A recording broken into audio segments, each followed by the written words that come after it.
Bonjour à toutes et à tous, bonne semaine. Je termine à l'instant, excusez-moi, je termine à l'instant le dernier épisode de The Walking Dead. J'ai pleuré beaucoup. C'était magnifique. C'était vraiment probablement un des meilleurs épisodes de la série, un des plus émouvants, un des plus longs. Il dure plus d'une heure, presque 1h10 si on compte tout ce qu'il y a à la fin. Il y a aussi des scènes supplémentaires, des scènes bonus. C'est euh, c'est une conclusion magnifique, mais comme le dit si bien, c'est marqué à la fin. En gros, c'est vraiment annoncé officiellement. Ça n'est pas la fin de l'univers The Walking Dead. La fin de The Walking Dead n'est que le commencement d'un autre pan scénaristique, d'un autre arc narratif très grand, très étendu, et je ne peux que me réjouir de ça. Je suis tellement, tellement content que ça ne s'arrête pas.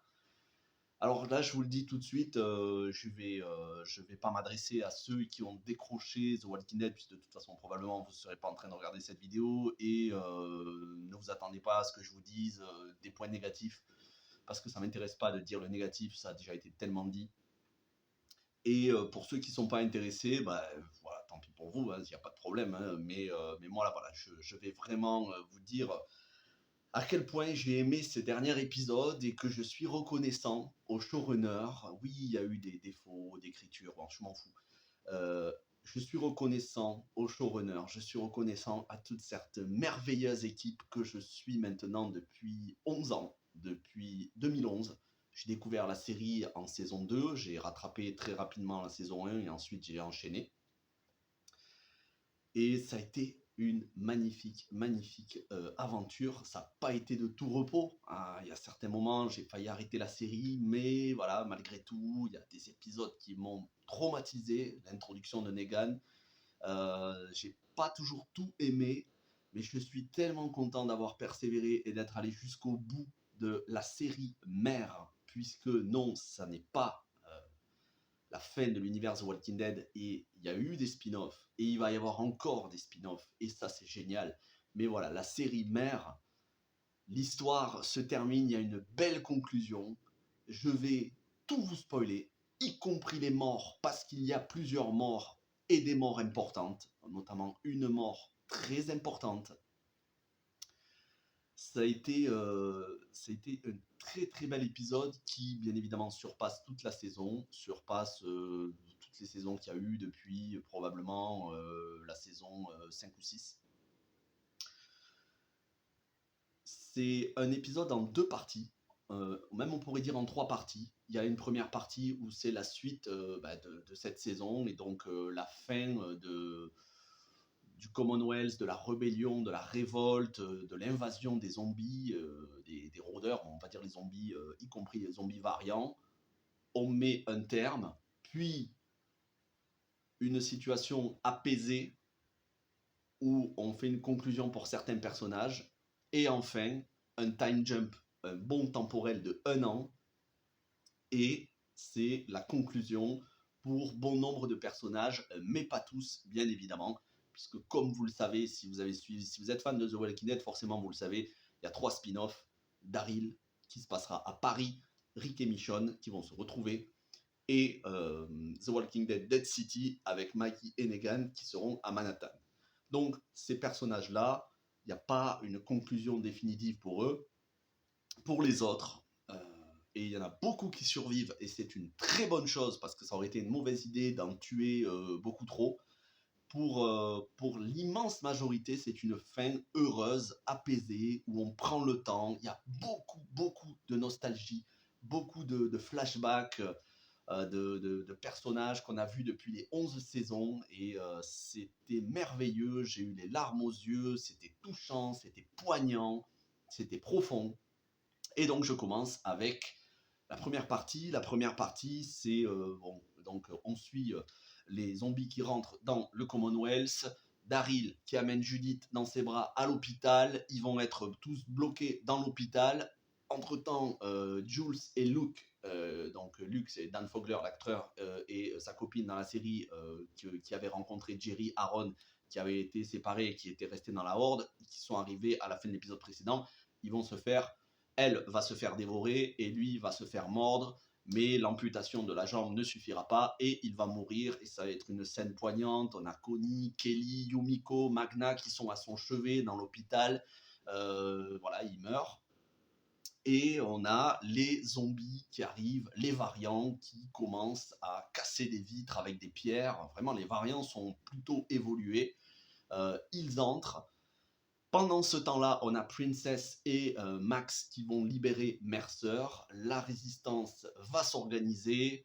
Finalement, on a la bras droit de Mercer qui avait, entre guillemets, trahi Mercer, qui était aux ordres de Pamela, qui va se joindre à Mercer et ils vont arrêter Pamela. Pamela qui va encore faire des siennes, mais finalement, tout le monde va la raisonner. Daryl, Gabriel, ils vont la raisonner et lui montrer que, en fait, si elle laisse les habitants se faire bouffer, parce qu'elle les a laissés derrière un portail, si elle les laisse se faire dévorer, ils valent pas mieux que les morts vivants. Donc ils vont lui ressortir la phrase, célèbre phrase, We are not the Walking Dead, hein, par rapport à ce qu'avait dit Rick en première saison, We are the Walking Dead. Ils vont lui dire, nous ne sommes pas les morts qui marchent. Et donc elle va revenir un peu à la raison. En plus, elle va voir Lance, Josh Hamilton, l'acteur qui fait Lance, il est excellent. Même quand il fait un mort, lui, il est formidable, cet acteur. De toute façon, toute la saison, il a été formidable. Il va, elle va le regarder et je me suis demandé si elle allait pas se jeter dans ses bras un petit peu à la manière de Carol dans les comics. La Carol des comics se jette dans les bras de zombies pour se faire bouffer. Ça n'a rien à voir avec la Carole de la série, on est à des années-lumière en termes de développement.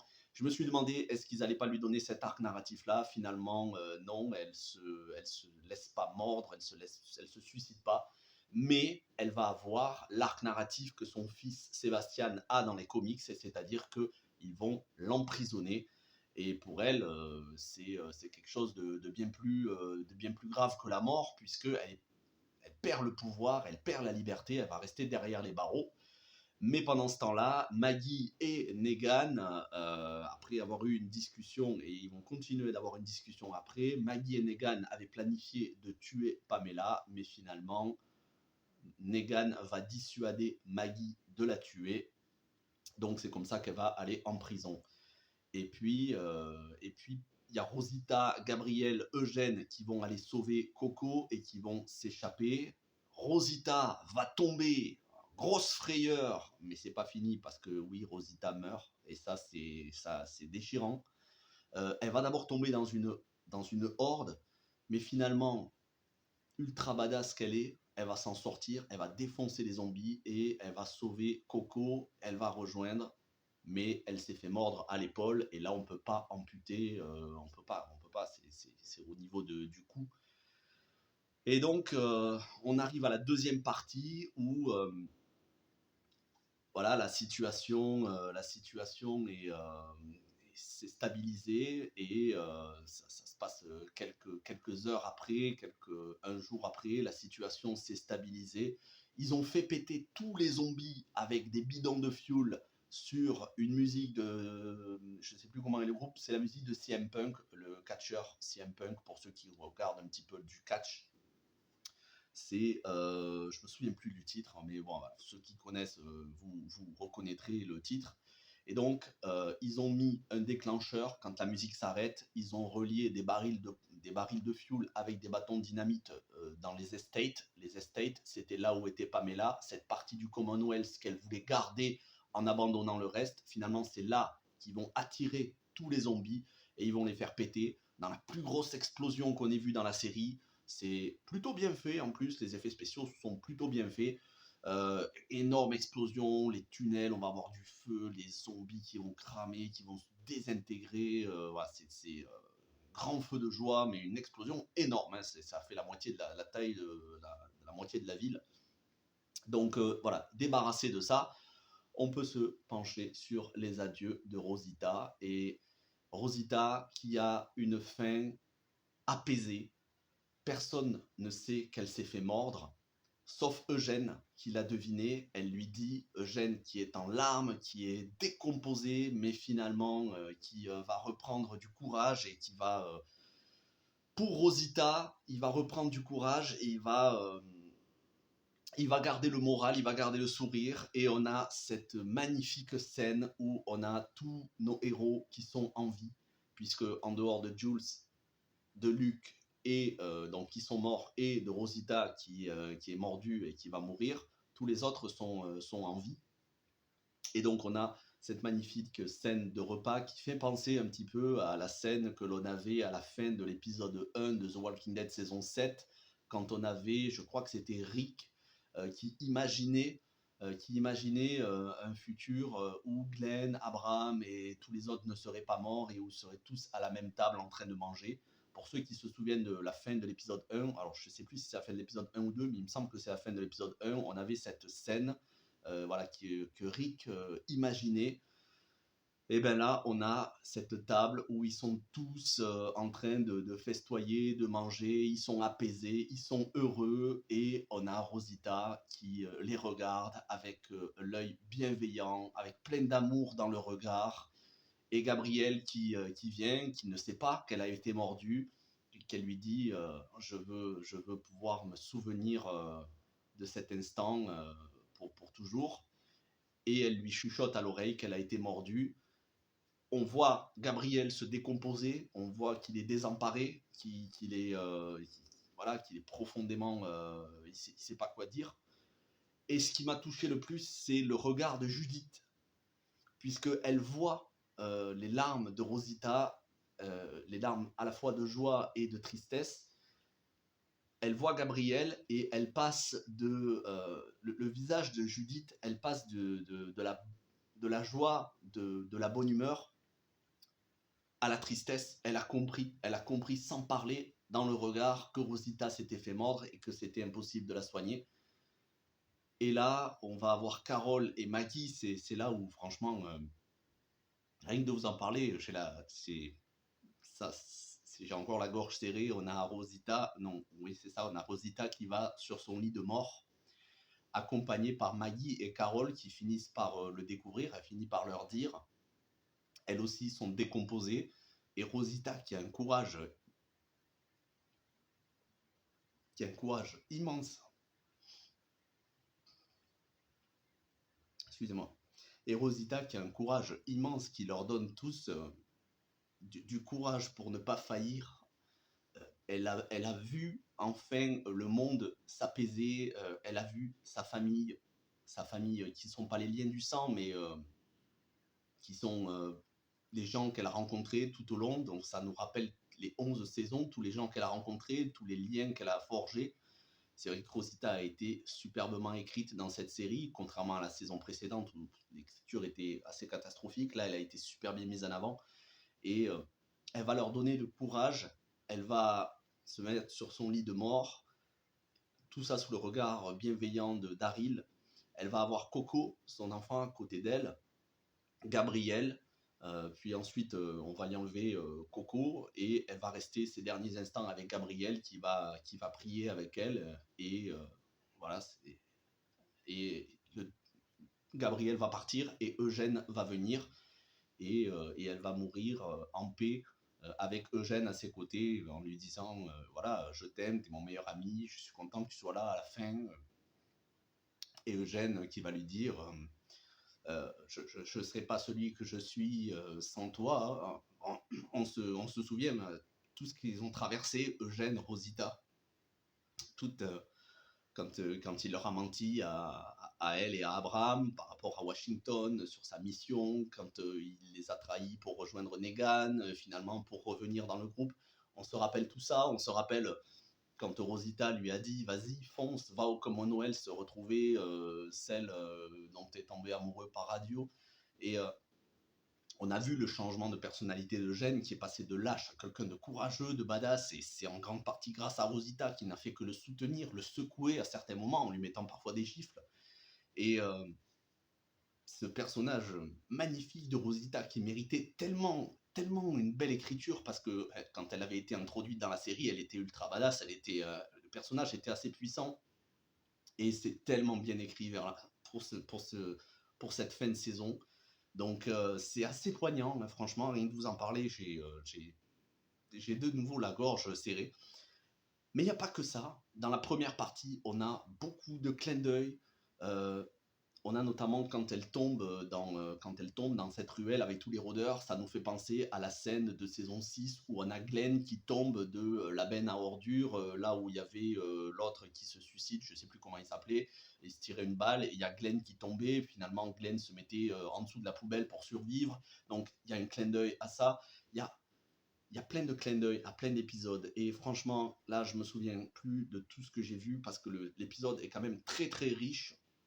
Mais vous verrez quand vous regarderez l'épisode, vous vous direz ah oui, bah, cette scène-là, ça fait référence à tel épisode dans telle saison. Franchement, c'est du caviar pour ceux qui ont regardé la série en entier. Et moi, je suis tellement content d'être allé jusqu'au bout de cette série. Euh, je sais que les audiences sont dégringolées, mais comme ils le disent en toute fin d'épisode et comme ils l'ont dit dans le making-of qui a été diffusé la semaine dernière, c'est vraiment grâce aux fans qu'ils ont continué jusqu'au bout. Et là, il y a justement, on a plein d'acteurs, y compris des anciennes saisons, y compris Emily Kinney qui jouait Bess. Je sais que ce personnage n'a pas été apprécié, moi j'adorais Bess. On a même Tyrese, Chad L. Coleman qui jouait Tyrese, on a David Morrissey qui faisait le gouverneur, on en a plein, on a Laurie Holden qui faisait Andrea, on a plein qui viennent faire un remerciement à la fin, tous les grands acteurs de cette série, Sarah Wayne Callies qui faisait Laurie, ils reviennent tous pour dire merci, et c'est compté dans l'épisode, c'est pas en dehors de l'épisode, c'est compté dans l'épisode, c'est vraiment à la fois du fan service, une très très belle conclusion et une déclaration d'amour, de reconnaissance, de gratitude envers les fans, les derniers fans, les purs et durs, ceux qui sont restés jusqu'au bout, qui n'ont pas abandonné la série, qui malgré les critiques négatives ont continué de regarder la série, ont continué de défendre la série tout en n'étant pas aveugles que la série avait des faiblesses et des défauts. Et tout ça, on sent que Angela Kang, Scott M. Gimple et tous les showrunners, ils l'ont entendu et ils sont reconnaissants et ça fait tellement plaisir. Et puis, on a cette dernière partie où ça va être les au revoir. Les au revoir. Alors, on est au Commonwealth. Il y a une scène qui est puissante qui m'a, pareil, c'était vraiment remuant. C'est lorsque ils ont fini par soigner tout le monde, qu'ils ont fini par s'en sortir, nos héros, dans la première partie de l'épisode, et que Mercer leur dit, sachant que lui va aller arrêter Pamela, il leur dit c'est bon, vous avez fait ce que vous avez à faire, maintenant je vais m'occuper de Pamela avec mes soldats. Et Ezekiel qui lui dit guide-nous mon frère, lead us brother, il l'appelle mon frère, et il lui dit guide-nous, on est avec toi jusqu'au bout, on va rester avec toi, même si on pourrait repartir à Alexandria, on va rester parce que les gens méritent d'être sauvés, ces gens, même si ça donne l'impression qu'ils ne le méritent pas parce que voilà, Pamela et certains ont trahi le groupe, on va quand même les sauver, et tout le monde se met derrière Mercer, et c'est beau d'avoir fait un an après, dans le time jump, Ezekiel qui est devenu gouverneur du Commonwealth avec Mercer, gouverneur en second, les deux qui travaillent côte à côte. On voit les habitants du Commonwealth, on voit nos héros qui sont mélangés, Princess qui est toujours en couple, toujours plus amoureuse que jamais de Mercer, Eugène et Max qui ont une petite fille qu'ils ont appelée Rosita, en hommage à Rosita, ça c'est beau aussi. Jerry, j'avais oublié de vous le dire, Jerry qui est toujours vivant, Lydia et Elijah aussi ça n'est sorti, Aaron qui retrouve Gracie, c'est vraiment les retrouvailles, et il y a une conclusion, une belle conclusion pour chacun de nos héros. Si on ne les revoyait plus du tout, ils ont quand même une belle conclusion. Même si je pense, et je vous dirai ça en fin de vidéo, je pense que on va en revoir certains d'entre eux, et pas juste Daryl, Maggie, Negan, Rick et Michonne, mais je pense qu'à la fin de l'univers The Walking Dead, il y aura une réunion de tous les persos de toutes les séries, ça me paraît assez évident. Après, c'est peut-être pas sûr, mais c'est ce que j'aimerais. Mais voilà, c'est voir Ezekiel et Mercer main dans la main comme deux frères qui guident le Commonwealth avec la bienveillance et l'autorité naturelle des deux personnages. Voilà, Ezekiel qui, j'avais pas du tout aimé sa fin dans les comics. Ezekiel mourait la tête sur les pics du temps de Alpha et des chuchoteurs. Pareil pour Rosita d'ailleurs. Gabriel ne survivait pas, il se faisait tuer par Beta. Et je suis tellement content qu'ils aient survécu et tout ce qu'ils ont perdu, ils l'ont retrouvé. C'est génial d'avoir fait ça, une fin heureuse, parce qu'on en a chié littéralement dans cette série. On a eu beaucoup de morts, des morts traumatisantes, des gens qu'on appréciait, qui se sont fait détruire, qui se sont fait éclater de toutes les manières possibles. Et j'avais pas envie de ça pour le dernier épisode. J'avais vraiment envie qu'on soit sur quelque chose qui soit dans la bonne humeur, la joie, le positif. Et c'est le cas. C'est apaisé. Et puis, on a les au revoir, et pas les adieux, les au revoir entre Carol et Daryl. On sait ce qu'ils ont traversé en saison 9 et 10, les tensions qu'il y a eu, même là, en début de saison 11 même. Surtout en saison 9 et 10, on sait les tensions qu'il y a eu par rapport à Connie, qui avait été enfermée lorsqu'il y avait eu l'éboulement dans la grotte et tout. Il y avait eu une incompréhension entre Daryl et Carol, elle était encore dans la vengeance, et lui, il avait du mal avec ça. Qui a beaucoup évolué, Daryl, qui a pris sur lui. C'est plus du tout le même Daryl, même par rapport à la saison 7, hein, quand il avait été enfermé par Negan et tout. Il avait qu'une envie, c'était d'exploser Negan. Il a énormément évolué. D'ailleurs, il y a une scène qui est belle entre les deux, une scène sans parole. Je vais revenir sur Negan et son interaction avec les autres personnages. Mais voilà, c'est beau parce que c'est le retour du duo Carol et Daryl que l'on avait tellement aimé, que l'on avait appris à aimer. Et voilà, cette déclaration d'amour, elle va lui dire t'es mon meilleur ami, lui il va lui dire t'es ma meilleure amie, elle va lui dire je t'aime, et voilà, ils vont se dire I love you tous les deux. Il va lui dire t'inquiète, hein, c'est pas un adieu, je vais revenir. Elle dit ouais, je sais, mais je suis triste parce que t'es mon meilleur ami. Et ça nous renvoie à toutes les saisons. Saison 4, dans la prison, quand elle commençait à faire des dingueries, qu'elle commençait à tuer des gens. Saison 5, quand elle avait été bannie à la fin de la saison 4, enfin en milieu de saison 4. Saison 5, quand elle les avait sauvés. Même quand elle avait perdu Sophia en saison 2, dans la grange, avec Herschel et tout. On se rappelle tout ça, et en plus, avec le bon temporel, ils lui ont fait la coupe de cheveux qu'elle avait avant, donc elle a coupé les cheveux, elle les a plus courts. De toute façon, vous l'avez vu sur la miniature. Euh, c'est euh, c'est une très belle, c'est des très beaux au revoir, mais c'est pas des adieux.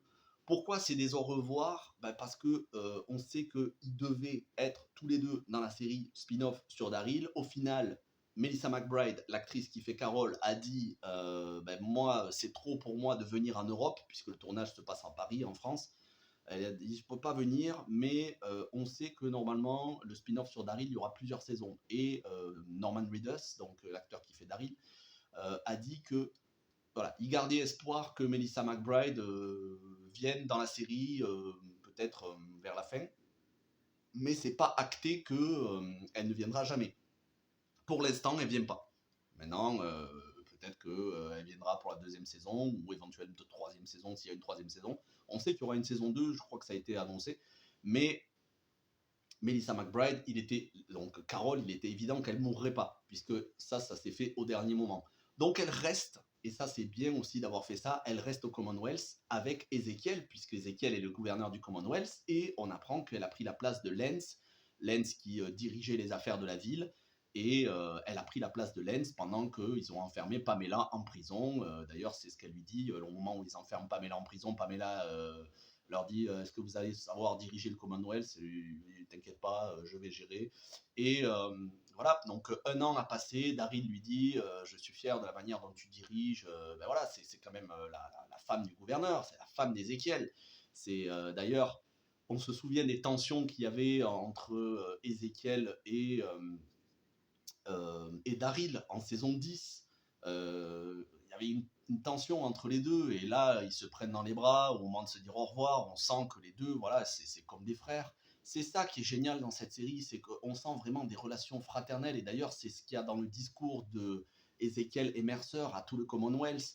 Il dit nous formons une famille, pas par les liens du sang, mais on forme quand même une famille. Et ça, malgré tous les défauts d'écriture qu'il y a pu y avoir dans la série, on l'a toujours ressenti, et on le ressent bien dans cette dernière saison, en particulier ce dernier épisode. On sent que, même s'ils ne sont pas du même sang, ils sont frères et sœurs, meilleurs amis au monde. C'est une famille, c'est des liens indéfectibles. Et ça, c'est une grande réussite de la série d'avoir réussi à faire ça. Bon, aussi, c'est parce que les acteurs s'entendent formidablement bien en dehors des caméras. Mais c'est très très beau. Lydia qui remet un cadeau à Judith. C'est pareil, j'avais bien aimé la relation, même si ça n'a pas été trop travaillé. La relation Judith-Lydia, ça avait été un petit peu développé dans la saison 9 et 10. Qui remet un cadeau, et c'est la montre ou la boussole, je ne sais plus, je crois que c'est une boussole que Judith avait donnée à Negan en saison 9, lorsque Negan s'échappait de sa cellule. Elle avait dit: tiens, je te donne une boussole pour retrouver ton chemin. Et c'est là où Negan commençait à changer. Et Negan lui envoie, à travers Lydia, lui envoie ce présent, ce cadeau, en lui disant tu m'as aidé un jour, tu m'as aidé à retrouver mon chemin. Maintenant, je te rends ce cadeau pour que toi aussi tu puisses trouver ton chemin dans la vie, et que tu puisses accomplir tes rêves comme elle l'a aidé à changer. Ça a été le déclencheur, hein, Judith, qui a aidé Negan à changer. Et donc j'en arrive à Negan et Maggie. On le sait, dans l'épisode précédent, Negan lui disait: il va falloir qu'on s'occupe de Pamela, toi et moi, en duo. Elle lui avait dit non, non. Et il lui repropose. Elle lui dit non. Mais finalement, il va prendre le fusil sniper pour tuer Pamela. Et elle va lui dire: qu'est-ce que tu fais? Et là, ils vont avoir une conversation franche, à cœur ouvert. Il va lui dire: je veux pas que tu la tues, parce que si tu la tues, tu vas devenir en fait un peu comme moi, c'est-à-dire tu vas perdre une partie de ton âme, tu vas commettre un meurtre, et je veux pas que tu le fasses, tu dois rester quelqu'un de bien. Moi, je vais prendre sur moi de le faire, parce que moi, j'ai plus rien à perdre, mais voilà, je veux que tu restes la personne bien, avec un cœur bon que tu es, et donc ne tue pas Pamela, je vais le faire à ta place. Et là, elle va quand même prendre le fusil, elle va lui dire: ok, ben, on va le faire tous les deux, viens avec moi. Et au moment de mettre Pamela en joue, lorsqu'on va avoir Gabriel qui, au final, va ouvrir les portes, ça nous fait penser au Gabriel de la saison 5 qui avait refusé d'ouvrir les portes à ses paroissiens. Là, Gabriel qui ouvre les grilles pour laisser rentrer les habitants du Commonwealth, pour les sauver de la horde avec lesquels ils sont pris au piège. Pamela va se retrouver isolée dans la ligne de mire euh, de Maggie avec son fusil, et Mercer va la mettre en état d'arrestation, puisque celle qui travaillait pour Mercer, mais finalement s'est mis du côté de Pamela, va se mettre à nouveau du côté de Mercer et va arrêter Pamela pour traîtrise, et ils vont l'enfermer. Et au moment où elle est arrêtée, elle est isolée toute seule, elle est dans le viseur, et Negan lui dit, et ça c'est un clin d'œil à la saison 9, il me semble, ou ouais c'est ça, saison 9, épisode, je sais plus quel épisode, je crois que c'est l'épisode 5, il me semble que c'est l'épisode où Rick part, je crois, en tout cas c'est la saison 9, où elle va le voir en prison, et il la supplie, Negan supplie Maggie de le tuer. Elle lui dit non, derrière les barreaux, tu vas rester derrière les barreaux en tant que prisonnier, c'est le châtiment que tu mérites, c'est pire que la mort, c'est ce que tu mérites. Et là, c'est ce que Negan va lui dire: ne la tue pas. Le fait qu'elle soit emprisonnée pour une personne de son rang, c'est-à-dire qui a toujours eu le pouvoir, ça va être pire que la mort pour elle. Donc ne la tue pas. Et là, elle va comprendre que Negan a vraiment changé. Parce que non seulement il la dissuade de commettre un meurtre, mais elle s'aperçoit qu'il n'a pas oublié les paroles qu'elle lui avait dites quand il était en prison, et que ça a eu un effet bénéfique sur lui, que ça l'a changé, que c'est devenu quelqu'un de bien, qu'il a compris. Surtout qu'avant ça, je crois que c'était avant ça, au moment où il essaye de lui dire travaillons ensemble, il lui dit je sais ce que je t'ai enlevé, je sais ce que je t'ai pris à toi et à ton fils, je l'ai réalisé lorsque, dans l'épisode précédent, j'étais à genoux avec ma femme et prêt à me faire tuer. j'ai réalisé, donc il a été dans la peau de Maggie, dans la clairière, dans l'épisode 1 de la saison 7. Donc il a dit, je m'excuse profondément pour le mal que je t'ai fait à toi et à ton fils, parce qu'il a privé Herschel de son père Glenn. Et à la fin, donc, ils ont cette conversation où elle lui dit à quel point Glenn était quelqu'un de bon. En plus, avec les flashbacks que l'on a à la fin de l'épisode, c'est magnifique. Elle lui dit à quel point c'était quelqu'un de bien, de bienveillant, et elle lui dit que à chaque fois qu'elle voit Negan, elle se rappelle la manière dont Glenn l'a supplié, le crâne embouilli, en train de pisser du sang. On se rappelle l'épisode 1 de la saison 7, je ne vais pas vous le refaire, hein, on l'a tous vu normalement. Donc, elle lui dit à chaque fois que je te vois, je vois Glenn en train de se faire massacrer et en train de hurler mon nom. Et je sais que tu fais ton maximum. Je sais que tu fais tout ce que tu peux pour arranger la situation. Je sais que tu as changé réellement. J'arrive pas à te pardonner totalement. Mais elle dit, je ne veux plus te haïr. Et tu as gagné ta place. Donc si tu veux rester parmi nous, toi et ta femme, il n'y a pas de problème. Je te suis reconnaissant d'avoir sauvé mon fils dans le courant de la saison 11. Mais elle dit ça va être très difficile, voire peut-être je pourrai jamais oublier ce que tu m'as fait et pardonner totalement.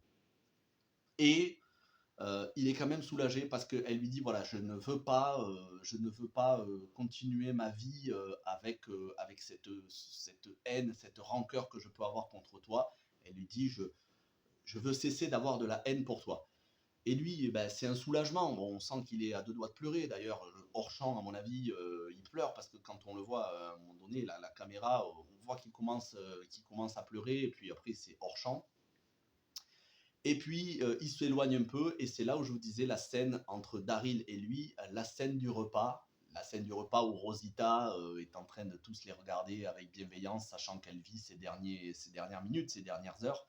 Et puis on a Daryl qui regarde à travers la fenêtre et qui voit Negan en bas, qui voit Negan regarder vers le haut, et Daryl qui lui fait un signe de la tête avec un sourire bienveillant du style on s'est compris, je sais que tu as changé, je sais que tu es devenu quelqu'un de bien, et Negan qui sourit et puis qui s'en va, qui repart. On sent qu'il ne fait pas quand même sa vie dans le même endroit que eux, mais il a retrouvé la paix, il vit avec sa femme de toute façon, puisqu'il est marié avec sa femme et ils ont un bébé. Mais en tout cas, voilà, c'est une belle, entre guillemets, conclusion, mais ça n'est pas la conclusion, puisqu'on a Maggie qui dit maintenant il va falloir penser à l'avenir, ce qui veut dire qu'elle va partir avec Negan dans The Walking Dead, The Dead City, le spin-off qui se passera à Manhattan. Quand, comment, pourquoi, ça, on le saura dans le spin-off. Par contre, on sait pourquoi Daryl a son spin-off. À un moment donné, lorsqu'elle est blessée, Judith, elle lui parle de Michonne et de Rick. Et ensuite, elle tombe dans les pommes. Alors pareil, vous voyez, clin d'œil avec son père qui tombe dans le coma et qui se réveille. Elle, c'est pareil, elle s'évanouit et elle se réveille après. D'ailleurs, à un moment donné, on a, quand ils sont obligés d'évacuer l'hôpital, on a Daryl qui met un lit médical contre une porte pour la bloquer. Ça nous fait penser à ce que Shane avait fait pour Rick dans le premier épisode, pour le protéger. Et donc, elle lui dit, quand elle est réveillée, quand elle a retrouvé ses esprits, elle lui dit « Pourquoi je t'ai parlé de mon père et ma mère ?» Parce que elle lui dit « Ma mère, Michonne, elle est partie retrouver mon père. Je te l'ai pas dit. » En gros, ça c'est dans la saison 10, on se rappelle, c'est dans la saison 10. Elle lui dit « Je te l'ai pas dit parce que j'avais peur que toi aussi tu partes et que tu m'abandonnes. Mais voilà, maintenant je te le dis, ma mère a des indices comme quoi mon père Rick serait vivant. » Et c'est pour ça qu'à la fin, il part avec sa moto, et qu'il va être très probablement capturé par le CRM, puisqu'il faut bien expliquer comment ils changent de continent. Là, ils sont aux États-Unis et le spin-off se passe en France, à Paris. Donc, il va être très probablement être capturé par le CRM et ils vont l'amener sur un autre continent en France, là où a débuté l'épidémie, que l'on a appris dans la scène post-générique de The Walking Dead World Beyond, dont j'ai fait une vidéo théorie, allez la voir. Petit coup de pub au passage, parce que oui, petit peu de pub pour mes vidéos. Bref, donc Daryl part dans son spin-off, Maggie et Negan partent dans leur spin-off. Et enfin, dernière scène, et là c'est ce que tout le monde attendait. On voulait tous le retour de Michonne et de Rick. On se demandait juste comment. Est-ce que ça allait être la conclusion? Est-ce que ça allait être une scène post-générique? Et en fait, ça se passe durant la saison 10, lorsque Michonne découvre, vous savez, Virgile, ce personnage qui a été totalement abandonné, donc on n'a plus revu depuis la saison 10, Virgile, enfin non, on l'avait vu en saison 11, il me semble, dans l'épisode où il y avait Connie qui était dans une espèce de manoir avec des zombies en forme, enfin c'était même pas des zombies, on aurait dit un truc en forme de film d'horreur, c'était très bien réalisé d'ailleurs. C'était le dernier épisode, je crois, où on le voit, Virgile, donc joué par Kevin Carroll, Virgile qui ne servait pas à grand chose dans la saison, voire dans la série. Mais en tout cas, c'est lui qui avait appris à Michonne, c'est ça, qui lui avait montré les bottes de Rick et où elle avait vu une espèce de smartphone, un ancien iPhone, où Rick, il avait peint le visage de Michonne et de Judith et il avait marqué des trucs, je crois, en japonais. Et donc, elle a gardé ça et on se souvient que dans le dernier épisode où apparaissait Michonne, à la fin, elle voyait une horde géante de rôdeurs. Bon, ben, on va avoir, c'est la dernière scène de l'épisode, on va avoir ce petit retour en arrière et on va voir Michonne lire des notes que Rick a écrites où il dit je me rappelle de tous ceux qui sont morts, de tous ceux qui sont en vie, de tous ceux par quoi on est passé et je vais vous retrouver, je vais te retrouver, nos liens sont indéfectibles, tu es l'amour de ma vie. Il s'adresse à Michonne, il écrit à Michonne et elle avait découvert tout ça dans le sac qu'il y avait dans le bateau. Et c'est là la dernière scène. Rick, il y a eu ce time jump entre le moment dans la saison 9 où il a été sauvé par Jadis et amené dans l'hélicoptère du CRM. Et on se souvient, bon, après il y a un bond temporel de 6 ans et un petit peu plus même. Et on est dans la saison 10, 6 ou 7 ans après. Quand elle retrouve donc les traces de Rick dans le bateau avec un sac avec les affaires. Ben, on voit le moment où Rick a mis ses affaires dans ce sac et les a jetées sur le bateau. On le voit pieds nus dans la boue avec les mêmes armes qu'ont les personnages dans The Walking Dead World Beyond, c'est-à-dire les lances pour fracasser les cerveaux. Vous savez, on enfonce, on tourne et on retire et ça explose le cerveau. On le voit. On apprend que ça a été un prisonnier du CRM et on entend l'hélicoptère du CRM arriver, son sac avec tous les indices et tout ce qu'il a écrit, les lettres qu'il a écrites à Michonne, il le balance dans le bateau et il arrive les mains sur la tête et on entend la voix au haut-parleur du chauffeur de l'hélicoptère du CRM qui lui dit Rick, main sur la tête, en gros tu t'es échappé, mais tu sais qu'on ne peut pas échapper au CRM. Et il se rend, donc il va être pris en hélicoptère. La dernière image qu'on a de Rick, c'est lui avec sa barbe, la barbe ultra charismatique, le sourire déterminé. On sent qu'il va pas se laisser faire, qu'il va leur en faire baver. Et c'est pour préparer le spin-off des retrouvailles entre Rick et Michonne qui vont avoir lieu. Donc cette scène avec Rick se passe dans la saison 10 à peu près chronologiquement. Et on sait, pour ceux qui ont vu The Walking Dead World Beyond, qu'il a continué d'être en contact avec Jadis dans le CRM. Donc, combien de mois se sont écoulés? Est-ce que cette scène se passe avant, après ou pendant The Walking Dead World Beyond?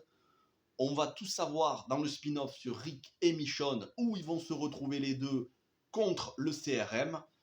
Et donc ça, c'est pour les prochains mois. En 2023, on devrait avoir The Walking Dead Dead City avec Maggie et Negan à Manhattan, Daryl, le spin-off où ça se passe à Paris, et Rick et Michonne où ils vont se retrouver les deux au CRM.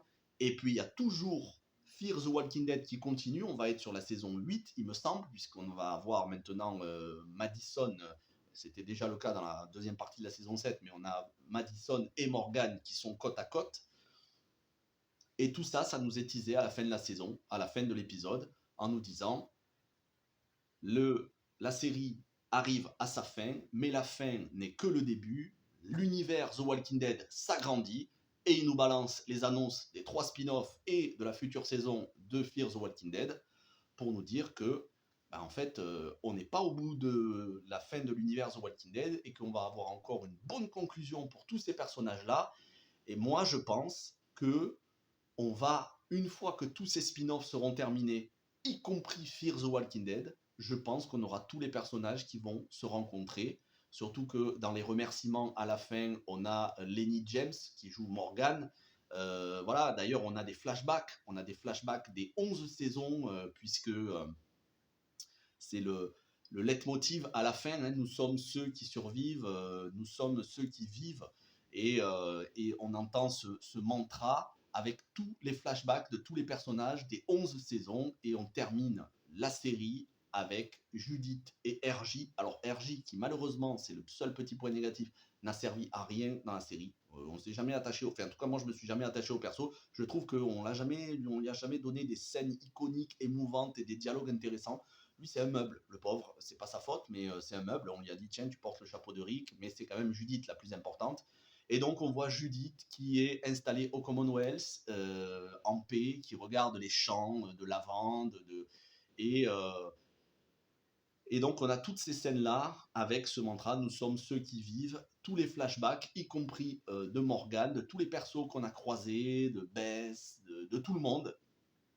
Et donc, ça nous prépare à la suite de l'avenir The Walking Dead. Et je suis très content. Alors, ça sera des séries beaucoup plus courtes en nombre d'épisodes. Hein. Ce sera terminé, les 16, 20, 24 épisodes.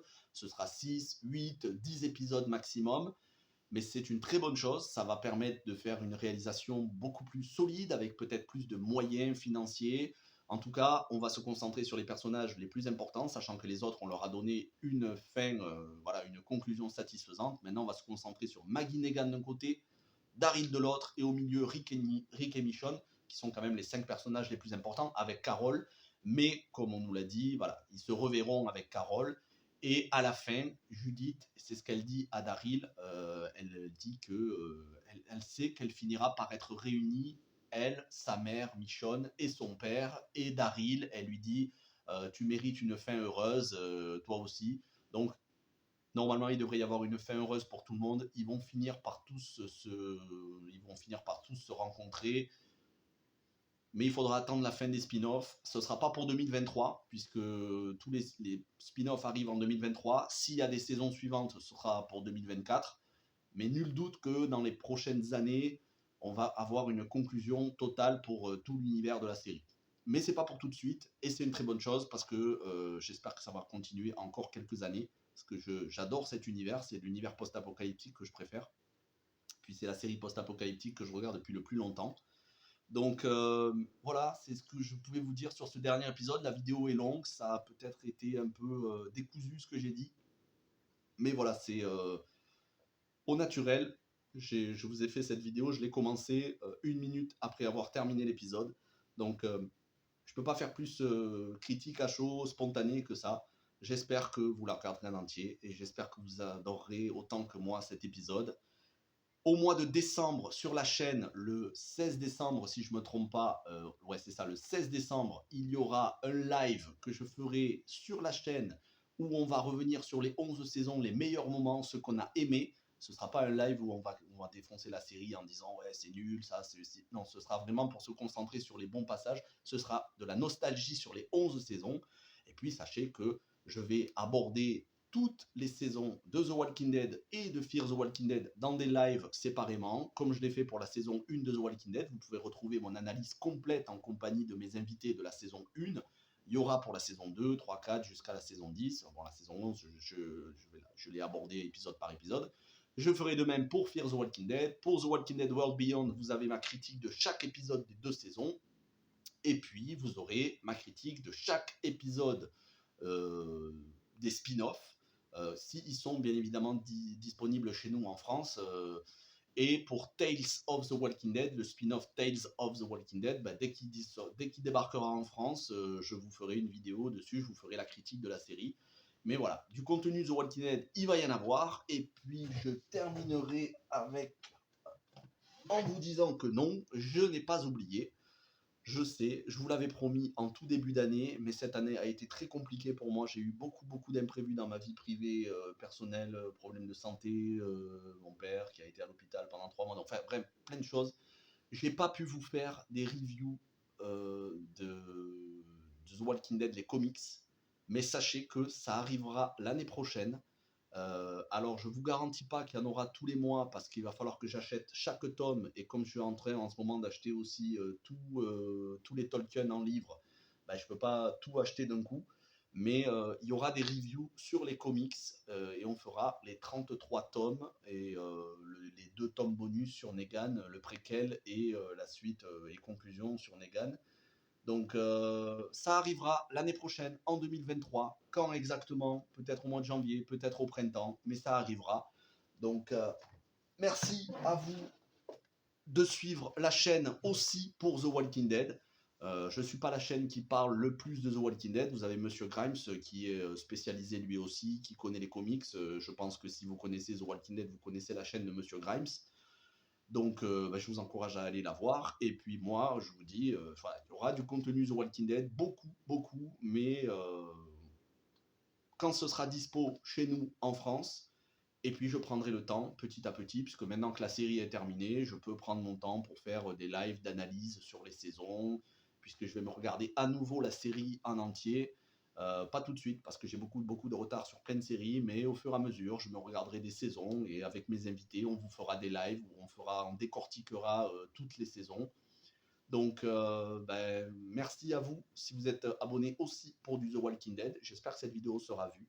Merci, portez-vous bien et on se retrouve tout au long de la semaine, mercredi pour le final de Andor Star Wars, donc l'épisode 12, c'est le final de la saison 1. D'ailleurs, je vous remercie énormément parce que les vidéos sont très suivies, ça m'a surpris d'ailleurs, parce que je ne pensais pas qu'il y avait autant de monde qui voulait voir des reviews sur Andor. Mercredi, donc ça c'est Andorre. Jeudi, il y aura une critique de film. Vendredi, il y aura le holiday spécial des Gardiens de la Galaxie. Et vendredi soir, je serai en compagnie, si tout va bien, s'il n'y a pas d'imprévu, je serai en compagnie de DG de la chaîne Padawan HD pour mon live sur la série L'Effondrement, série de Canal+, disponible sur YouTube. Je vous ai fait un onglet dans le post communauté. On va se régaler vendredi soir. Et puis, voilà. Et puis, il y aura la série Mercredi Adams de Netflix, là, de Tim Burton. Il va y avoir plein de choses. Donc, merci. Portez-vous bien. Passez une bonne semaine. Et ciao tout le monde.